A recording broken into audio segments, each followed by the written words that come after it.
Сәлем достар, Осман телехикаясында Османның рөлін сомдаған Бурак Өзчебек туралы айтамыз. Сондықтан лайк басып, каналға тіркеліп отырыңыздар.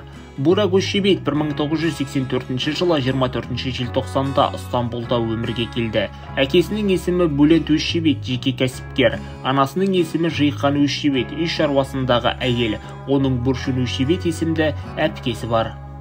Актер 2000 жылы Казымишмен орта мектебін бітіргеннен кейін Мармара университетінің бейнелеу өнері факультеті фотосурет бөлімінде оқыды. 2003 жылы Түркияның үздік моделі байқауында келешегі зор модель болып таңдалды.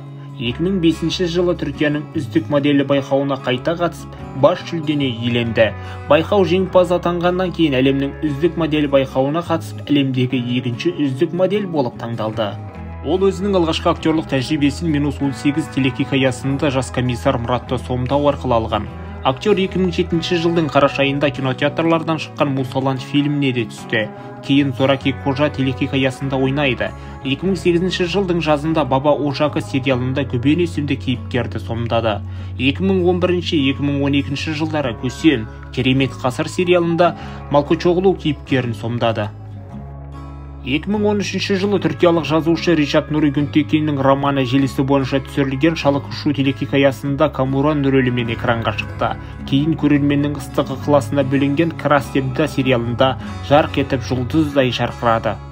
Табысты актер Өзчебек басты рөлде сомдаған Осман телехикаясының бірінші маусымы Түркияда 2019 жылы 20 қарашада үлкен табыспен көрсетілді.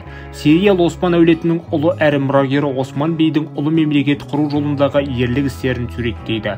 Осы сериалдағы рөлі үшін актер бірнеше ірі марапаттардың иегері атанды. Бурак Өзчебек 2015 жылы актриса Фахри Эвженмен қарым-қатынасын бастады. 2017 жылы 29 маусымда Саид Халим Паша сарайында өткен салтанатты жиында үйленді. Олар 2019 жылы 13 сәуірде Стамбулдың Америкалық ауруханасында дүниеге келген ұлына Каран есімін берді. Бурак Өзчебектің өмірінің қысқа да нұсқа тарихы осындай. Егер видео ұнаса, лайк басып, комментарий жазып, каналға тіркеліңіздер. Алда қай актер туралы, қай персонаж туралы видео шығарайық. Оны да комментарий алаңына жаза кетіңіздер.